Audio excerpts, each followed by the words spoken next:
Master से आग्रह है कि हॉर्न को आवाज को बढ़ा दे। ये आवाज जो है बक्सा का, इसे थोड़ा कम कर दे, हॉर्न का आवाज बढ़ेगा।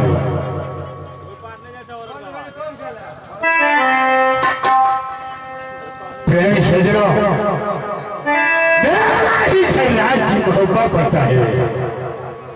मेरे पिताजी का नाम राजा मिर्जा सिंह है। मैंने दो भाई का दिया, बड़े भाई का नाम अमरपति यादव है। मेरा नाम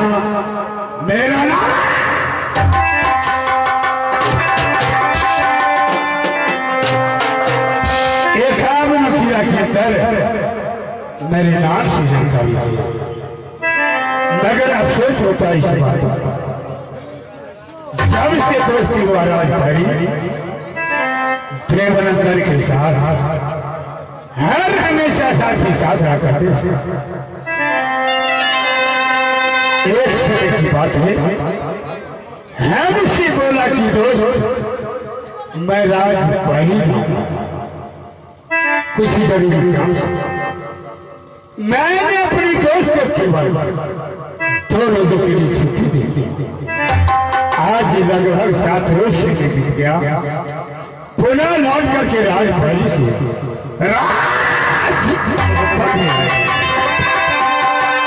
इस बीच में यदि कोई दुनिया वाले छतरी राजभरी के अंदर चढ़ किए हैं तो यार उधर को खबर क्यों नहीं भेजा, क्यों नहीं भेजा?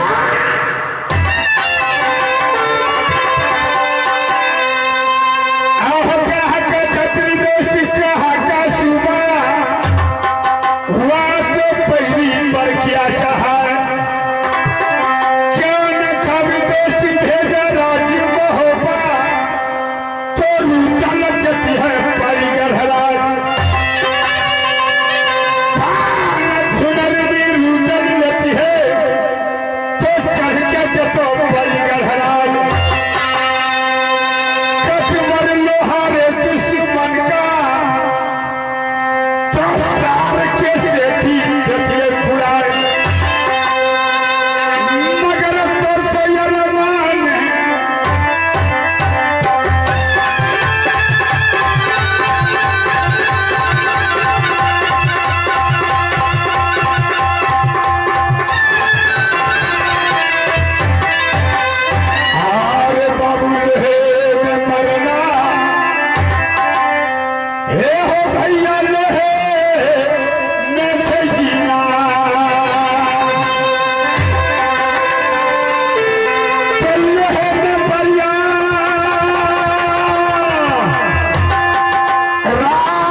कहिया से ना बाघ गाय के बीच में कर दे छै तो कर दे छै बेटा मोह विवाद बदियल बेटा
बात का मुझे याद आ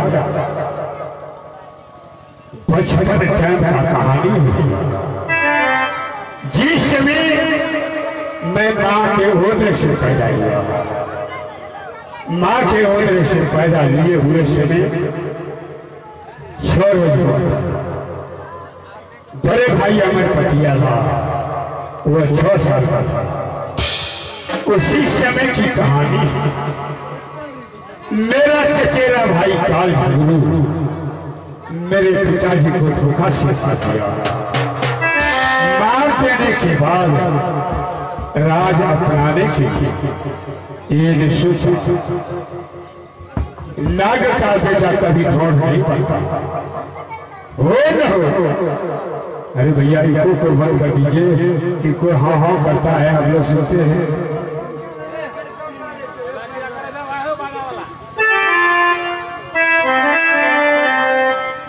भैया यही सोच करके मेरा चचेरा भाई काल मेरे माँ को, बड़े भाई अमरपति आल्हा को, ये मासूम बच्चा जगे उंगल को धक्का दे करके सोरणी से निकाल दिया। एक आग नखीरा के अंदर एक एक छतरी को जाकर के बोल दिया, कोई हरामजादे पापी दुष्ट ये नागनी पापनी को रहने के लिए देंगे, मैं इसे जिंदा जला दूंगा। डर के मारे कोई छतरी सुबह लोग रहने के लिए नहीं दिया। माँ ने मुझे क्या किया, यही जगीर उगल कर अपने गोद में उठाया।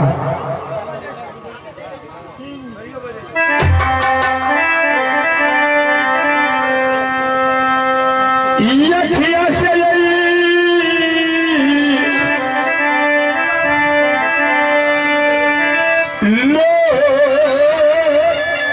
मैया सबके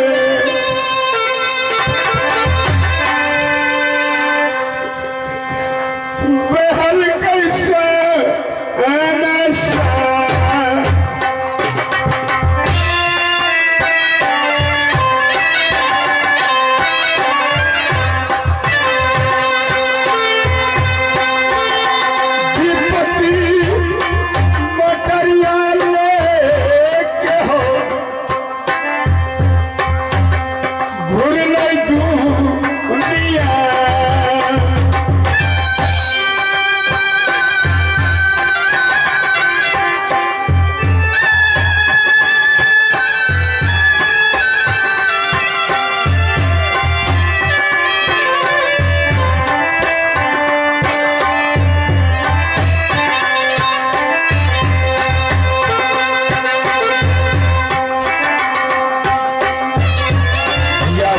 का कारण मैं क्या बताऊंगा, वो तो जीत गया।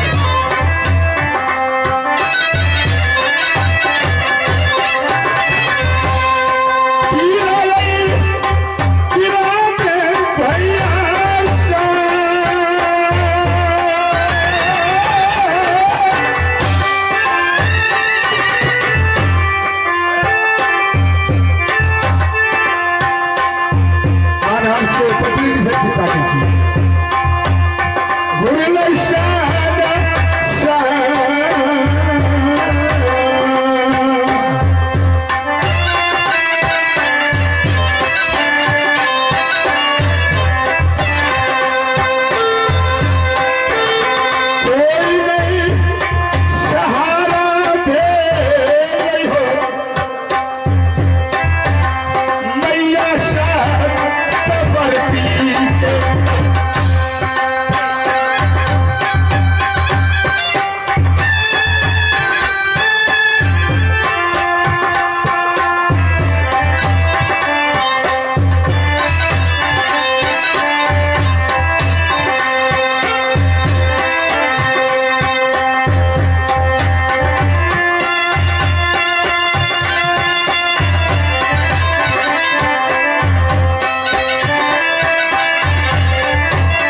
सहारा नहीं होने पर माँ को एकाएक याद आया, बनारस का रहने वाले जाति का मुसलमान जिसका नाम काला सैयद है, वह मेरे पिताजी का दोस्त था।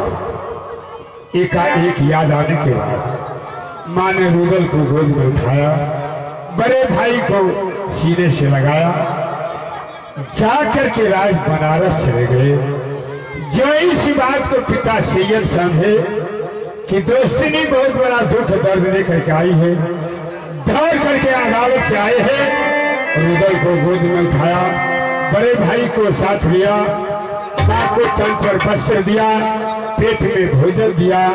ये नहीं सोचा एक जाति का राजपूत है, अगर मैं अपने यहाँ रखूंगा एक कलंक हो जाएगा। वह साथ लेकर के राज कलिंजर मौसा परमल के यहाँ रखवा दिया। मौसा परमल के यहाँ रहते रहते छैला जवान हुआ, सारा चलती आया, हाथ का लोहा उठाया, अपने ताकत के बदौलत दिल्ली और कलिंजर सोरड़ी काट करके मुहब्बा कैद किया।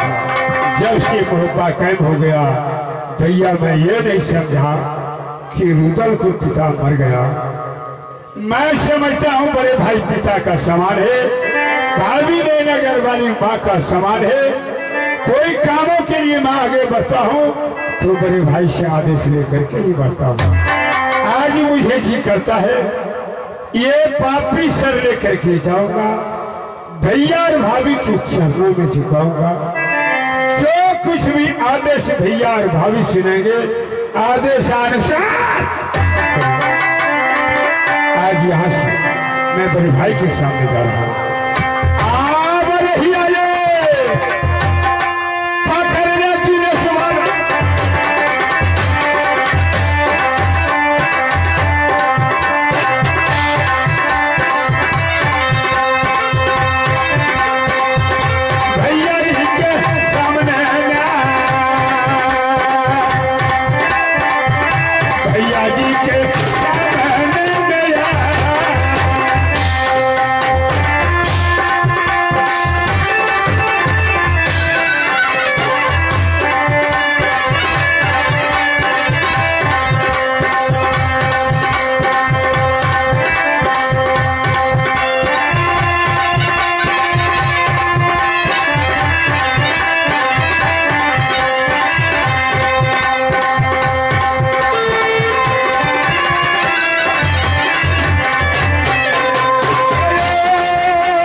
राजमहबा को बसे मैं हूं।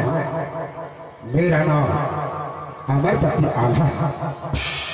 ईश्वर को दया से मैं 2 भाई का भुआरी। मेरे छोटे भाई मनोज का नाम रणवीर उदल है। रणवीर उदल को दोस्त का नाम देवनगर है। वो पानीगर को रहने वाले। आज वो दोनों को राजमहबा से निकले हुए 1 सप्ताह हो चुका है कि 2 रोज को मेहनत लेकर के गया था। तो भैया में दोनों दोस्त 2 रोज के अंदर अंदर में लौट को वापस घर आऊं। आज उनको 1 सप्ताह हो रहा है। अब सोच है इस बातों को। राजमहबा के अंदर रुदल का घर ना तो दिल पर चैन, ना तो आंखों में नींद, खाना तक हराम हो जाता है। राजमहबा एक काम किला को बैरी जिसमें पारसमणि पत्थर है। पारसमणि पत्थर को कारण एक काम किला वाले कब्जा बांध तलवार रखा, जो कब मोहब्बत खाली हो जाए तो पारसमणि पत्थर मोहब्बा से ले आकर के मोहब्बा को विनाश कर। इस रात को मेरे छोटे भाई मनोज नहीं समझ रहा है तो राजमहबा किस पत्तल पे जा रहा है। मोहब्बा से निकल जाने का बाद अपनी मनमानी काम कर रहा है।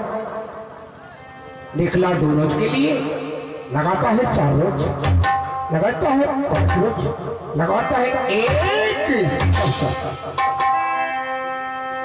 जहां निकला मोहब्बा से कोई किला, कोई देश, कोई जंगल, एक नहीं एक उलझन मेरे सर पर आ जाता है। जब से मोहब्बा कैद हुआ तब से लेकर के अभी तक एक ने एक आफत ऊपर आ जाता है। मैं यही सोचता हूं अपने दिल पर तो कब मेरे भाई मेरे सामने मोहब्बा आ जाए तो गले से लगा करके सारी भेंट मोहब्बा को बताऊंगा तो कैसे मोहब्बा भारत चल रहा। इंतजार कर रहा हूं हृदय को, कल आ जाते ही 5 मिनट का इंतजार कर रहा हूं। 5 मिनट के अंदर में आ गया तो ठीक है, नहीं आने पर मंत्री को द्वारा पता लगाऊंगा कि किस जंगल में शिकार चल रहा है, या कोई ही साथी से मिलने चला गया, या कोई अफराह को कुश्ती कर रहा है। इंतजार कर रहा हूं, आने का बात भी समझाऊंगा।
कर रहा हूँ रुदल को, जो कल मेरे सामने आ जाता है।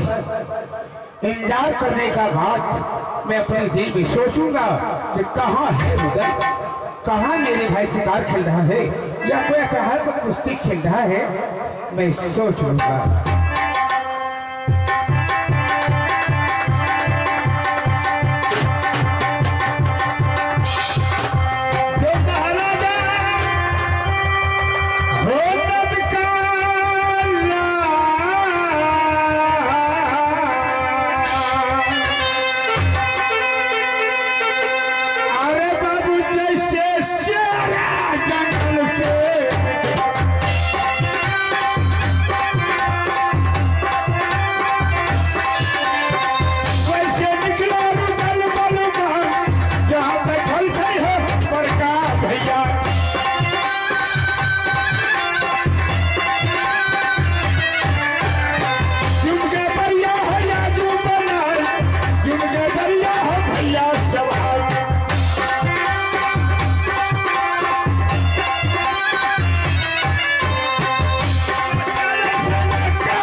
इससे पहले बड़े भाई के सामने आते सिंहासन के ऊपर खुशी देती है।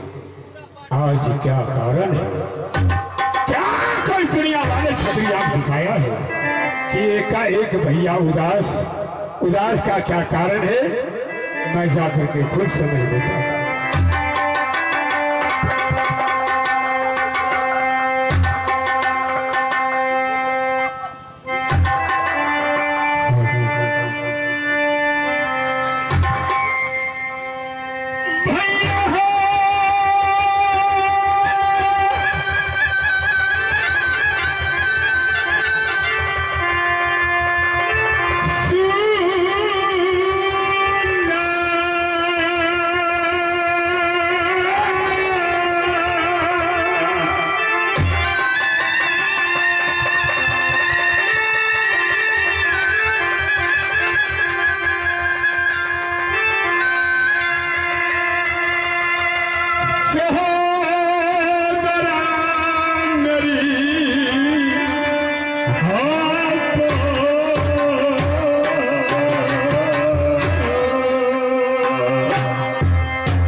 भैया अकेले तो तुम बहुत अच्छे ढंग से किया।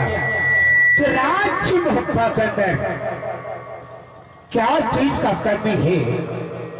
तो राज्य मुहब्बा को गादी पर बैठे बैठे मेरे बड़े भाई उदासी छाई दे रहा है। हाँ भैया, मैं इस बात को जानने के लिए चाहता हूँ। मेरे छोटे भाई अडोल संगीत उदय उदासी को कारण तब या क्या बोले प्रभु? हाँ, हमने क्या गलती है? मेरे भाई तुम में गलती तो कुछ नहीं है, गलती यह है सबसे पहले तुम ये बताओ क्या राज्य मुहब्बा से निकले हुए तुम्हें कितने रोज हुआ है? लगभग 7 रोज से मैं बिकने के लिए जा रहा भैया। छोटी क्या रोज को लिया था? 2 रोजों के लिए छुट्टी लिया। मेरे भाई अनोज 2 रोज इंतजार करके 7वां रोज आज फिर मैं अपने भाई को इंतजार कर रहा हूँ। रोदल का बगैर मैं कैसे रह सकता हूँ? ना तो आंखों में नींद, ना तो दिल पर चैन, खाना तक खराब हो जाता है। यह तो सब है भैया। जिस वक्त तुम निकला मुहब्बा से उस समय मंत्रों और पलटन को रख करके गया था या नहीं? रख करके गया था भैया। अभी तुम्हारे सामने को बात है। हाँ, तुम्हारे कौन मंत्री? या तो नहीं है। हाँ, तुम्हारे को सेनापति नहीं है। इस वक्त अगर कोई महाराजा आ जाए राजा को नाते कामरों किला से मुहब्बा, तो मैं अपनी गादी छोड़ करके सिंचावड़ी तक जाऊंगा। नहीं भैया, ऐसा नहीं हो सकता। इसमें कमी किसका है? तुम्हारा कमी है, तुम्हारे शासन का कमी है, तुम्हारे ताकत का कमी है, तुम्हारा मुहब्बा इसलिए लापरवाही जा रहा। भैया अपने मंत्री के बारे में कह करके समझाए हैं। तुम कहीं खेलने के लिए चले जाते हो, इधर मंत्री अपसेट हो जाते हैं। सत्य है मेरे भाई। आज अपने सिंहासन को ग्रहण कीजिए भैया। मैं वो हरामजादे को क्या सजा दूंगा अपने आंख से देख लीजिएगा। मेरे भाई अरोज, इसी वक्त को कहानी है तो क्या कहूं, किससे कहूं, मुझसे कहा जाता नहीं। दिल तो मेरा मुंह है, फिर भी सहाता नहीं। इसी वक्त को कहानी ही है जो आसमान से सबनम गिरी, मोती बने या आला ही गजब हुआ जो लगा दोस्ती। तुम्हारा मुहब्बा एक काम वकीला को नजरों में चला गया है। जब से मुहब्बा तुमने कायम किया उधर, तो अपनी ताकत के बल से, तो अपने लोहा को बल से, सच बात है भैया। जब से मुहब्बा कायम किया तो राजा के नाते सर पर राजा को ताज मुकुट पहना दिया, राज तिलक को टीका लगा दिया। उस दिनों से राज मुहब्बा। सही बात है भैया। मेरे भाई अनोज, आज मैं तुम्हारे शासन को देखना चाहता हूँ कि मंत्रियों के ऊपर में तुम क्या शासन रखे हो। ठीक है भैया, अपने सिंहासन को ग्रहण कीजिए। इसी से मैं अपने शासन दिखा दूंगा।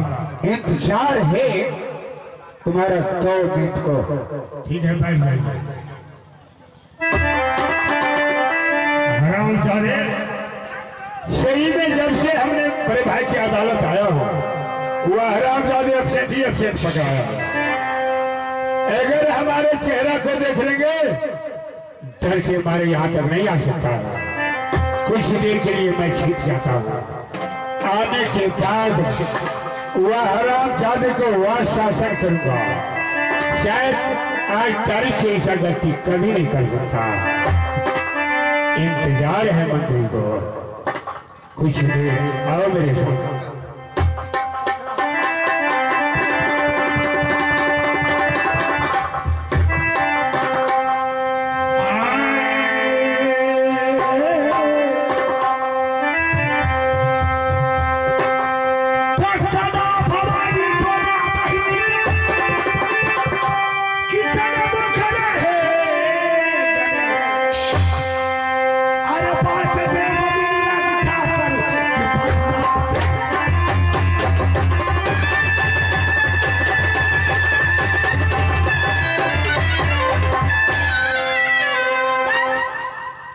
ई छोरा उसे आता के के उसे देखले कि ना रे आता गलती किया करे तू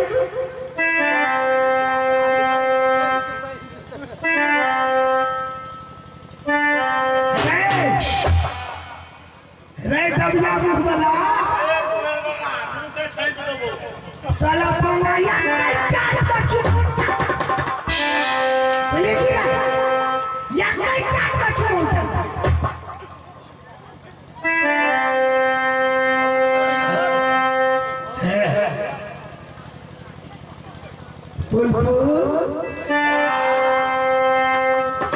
साला पंगा तोरा बाप हमार खालियो भरोसा में रही छोई दुआरा एकटा गप पढ़ली है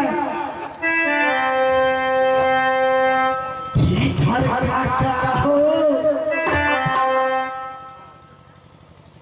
छोट बदरा का बटगर काका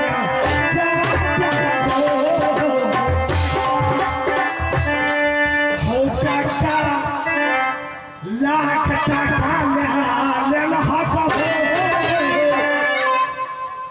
हो काका हो लाख टाका ले हक हो छोट बदरा का बटगर कलिया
मुख्यमंत्री बनले जी उनका तरफ से हमारा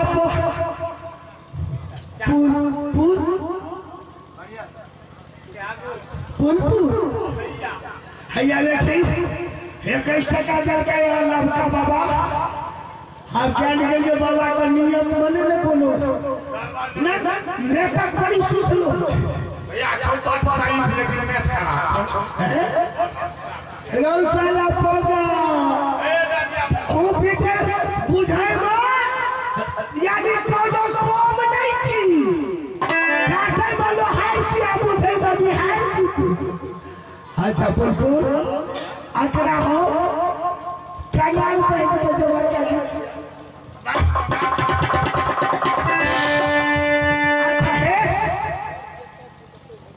आता है।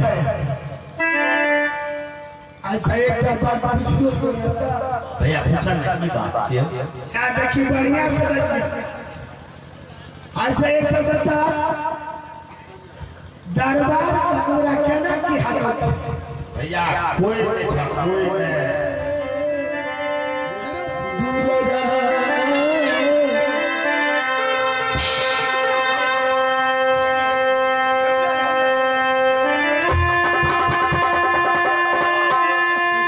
सभके दुआरिया रगो पीछे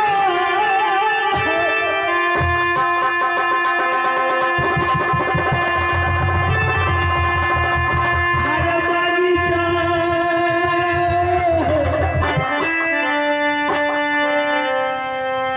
की खइए न रे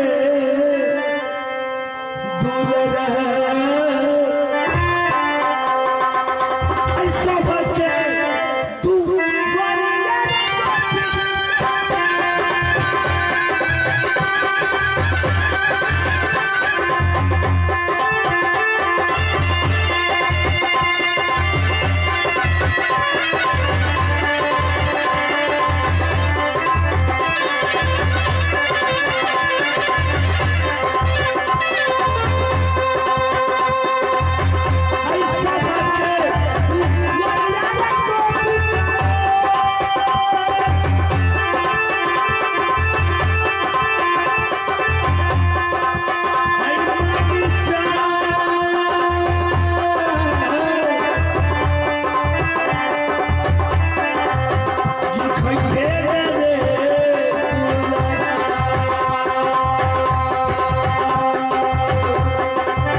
कलाकारी सीख कर आए हैं।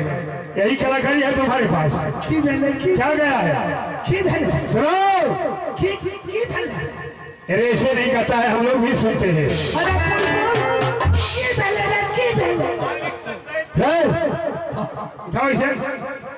सरल भी बताओ, ऐसे नहीं कहता है, हम लोग भी सुने हैं।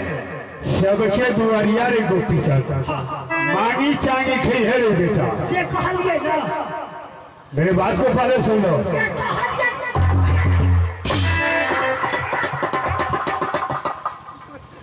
सबके दुआरिया रे को पीछा मांगी चांगी खई है रे बेटा। अरे ये इतना तक कहा सही में। सबके दुआरिया रे को पीछे मांगी चांगी खई है, अब बहिनी दुआरिया रे को पीछे मती तो ये ऐसे कहता है। चलो तू क्या गया है?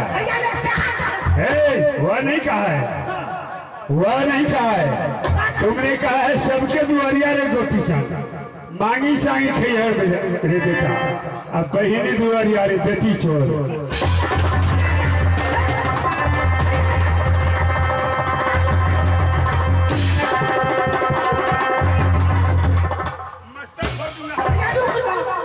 बकवास करने का कोशिश मत करो।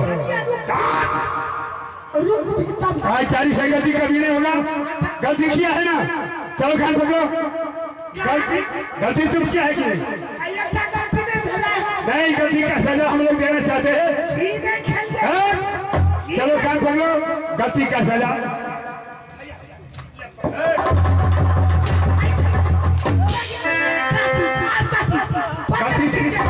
गलती तुमने किया है, तुम अपना कान पकड़ो। अभी बोले है ना, चलो तुम अपना कान पकड़ो, पकड़ो, चलो पकड़ो।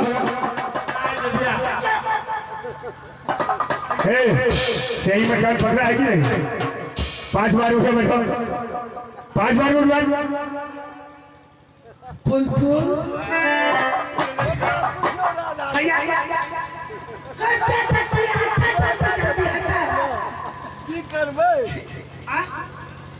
बच्चा पूछियो ने की कर बियाह करे जे माफ करी करबे न तो हत्ते लोग मरे छै कनियो ताजा करा नहीं कुछ नहीं, कनियो पर भी लगे। अरे एक भी पर भी काम नहीं करेगा। कान पकड़ के 5 बार उठो बैठो, अगर मास्टर से विचार लेना है तो ले लो। कोई बैठ ले दो बैठ ले ना 500 टका दे छी भाड़ा दे थोड़ी चलो कान पकड़ के 5 बार उठो बैठो, मैं किसी का पर भी नहीं सुनूंगा। चलो जल्दी करो। जान मरा दे रे हया कर छिया ना बे कहीं पे रह छिया तो कहीं से कर न कर।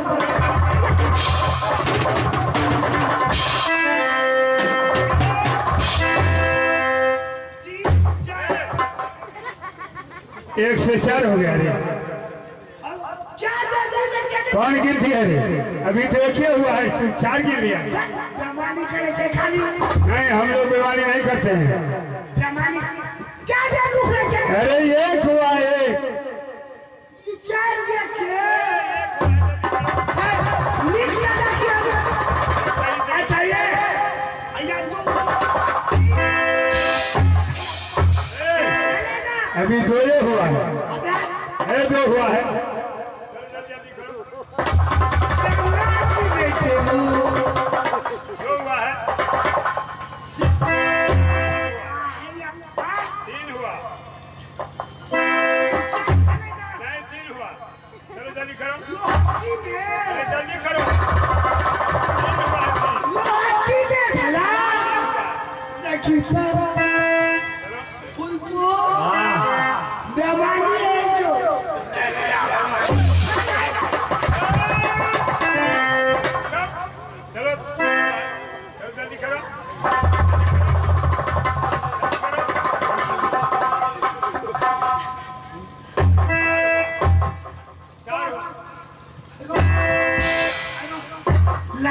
गलती माफ हो गया। आज तारीख से गलती कभी नहीं हुआ। जाकर के बड़े भाई से आदेश लो। है मंत्री, अरे बड़े भाई से आदेश लो, महोदय के अंदर क्या सब होना चाहिए। सेनापति तुम यहाँ से राज बनारस चली जाओ। राज बनारस से गान मौजरा गाने वाली नर्तकी को बुलाओ। भैया थाने नंबर से हटा बैठो बैठो चल चल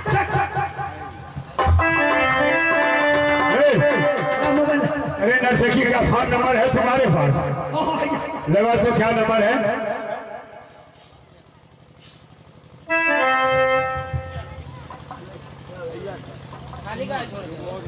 हाँ हेलो 95 505 94 456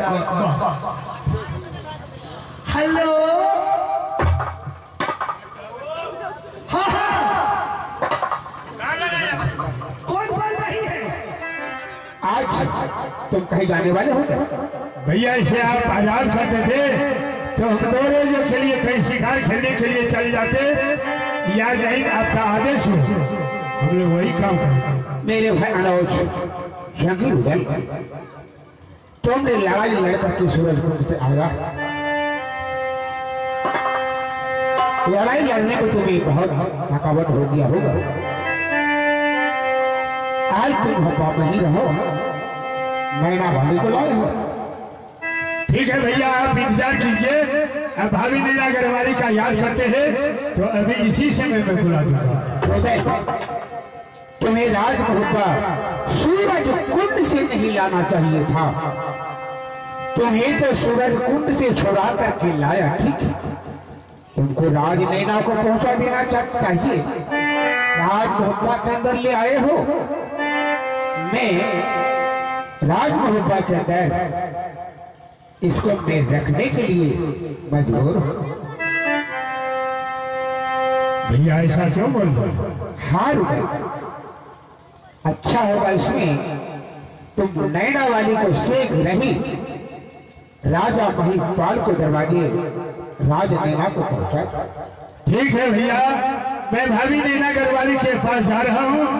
जैसे आप कहते हैं मैं ऐसा बोलूंगा, अगर रहने के लिए चाहेंगे या कहीं जाने के लिए चाहेंगे तो बाद में सोच लूंगा। ठीक है, तुम्हारी मेहनत दिया पूछने के लिए, क्या करके तुम उनके बात करो तो ऐसे ऐसे बड़े भाई कहा। ठीक है भैया, कुछ देर इंतजार कीजिए, मैं भाभी नैना गढ़वाली के पास जा रहा हूँ।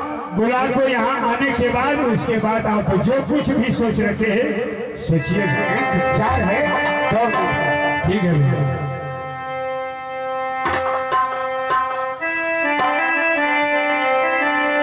भैया आज भैया हमसे नाराज है, समय तो बीत गया। इंद्र और इंद्रजीत दोनों लड़का बगीचा गेंद खेलने के लिए गया। एक फल के कारण इंद्र कुमार इंद्रजीत को पिटाई किया। ये मासूम बच्चा था, वह न रोते रोते मोरो गढ़वाली के पास चले आया। जब ही अपने बेटा को पिटाई देखा मोरो गढ़वाली आवेश में आकर के 2-4 गाली दे दिया। गाली देने के बाद भाभी नैना गढ़वाली किसी को बात को नहीं मान करके बिना कहे बिना पूछे मोरन गढ़वाली को पिटाई शुरुआत हो गया। मोरन गढ़वाली आवाज लगाए, मैंने दौड़ करके सामने आया। मैंने कहा, हे महारानी, कौन सा गलती मोरन गढ़वाली कर दी है कि इतना बड़ा सजा दे रही है? किसी को बात को नहीं मान करके हमें भी धक्का देना शुरुआत कर दिया। किसी को बात को नहीं मान करके मोहब्बत से निकाल दिया। और उधर मोरे गढ़वाली बेटा इंद्रजीत घर से बेघर हो गया। भैया जंगल में दर की ठोकर खा रहा। फिर भी इसी बीच में भाभी नैना गढ़वाली सूर्यकुंड मेला देखने के लिए चली गई। काफी राजा जंग सिंह पर जबरदस्ती कब्जा कर लिया। मोहब्बत के अंदर एक वीर बलवान छतरी रहते, भाभी नैना गढ़वाली को कोई मदद नहीं किया। फिर भी यह खबर मेरे कानों तक गया, जंगल में सारा दुख दर्द को भूल गया।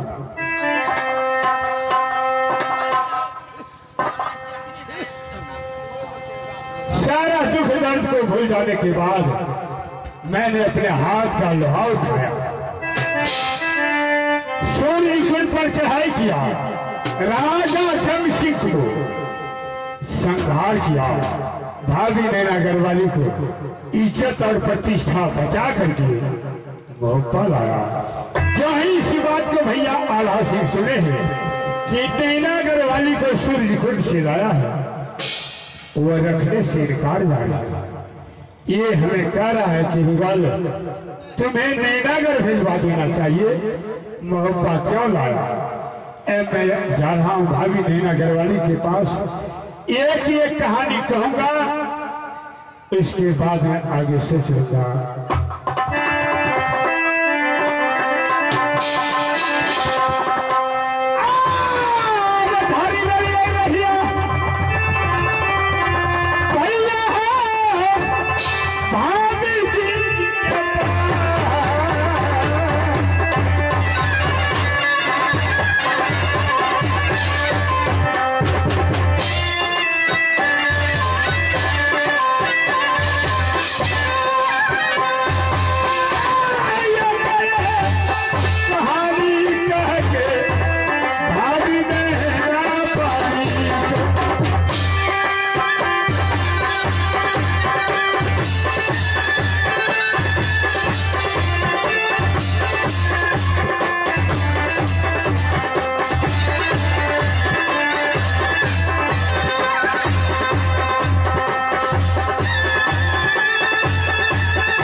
राजा श्यामदेव सिंह है।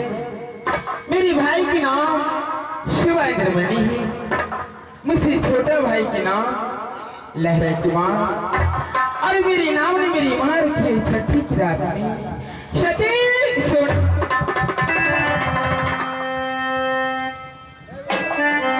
लेकिन हे परमात्मा, मुझे बात कर रहे थे अभी राज नगर।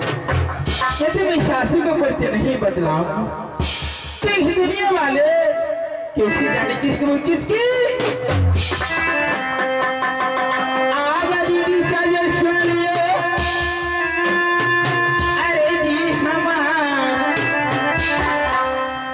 सुंदर ससुरा बना करा मोहाबा।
ससुर जी की नाम स्वर्गीय विजय सिंह और मेरी सासू माँ के नाम रानी देवलापंती,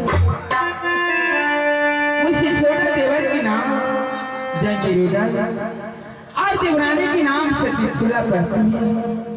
उसके पास भगवान ने एक पुत्र दिया है, उसके नाम रखे बाबू नरजीत कुमार, और मेरे भी पास एक संतान दिया, उसके नाम रखे बाबू इंदर कुमार। लेकिन हे भगवान, मैं क्या बताऊं, एक समय की बात है। किस दिन मैं अपनी देवर और देवरानी बेटा नरजीत को एक फल की कारण में घर से निकाल दिए। निकालने के बाद मैं सुरसुर मेला देखने के लिए गई थी। ये पापी दुष्ट राजा जंग सिंह ने मुझे बड़ा जबरदस्ती देवला कब्जा करके रख लिया। मैं देश देश में परवाना नहीं करके भेजे थी, लेकिन मुझे कोई नहीं सहारा होने वाले हैं। लेकिन हे परमात्मा, मैं अपनी देवराज को पास करवाना भेजी और देवर को इंतजार करती हूँ कि कब मेरे देवर भी आएगा कि मुझे डोला वापस ले जाएगा। नहीं ले जाने के बाद ये पापी दुष्ट कुत्ते कमीने मुझे मांगों में सिंदूर डाल देगी।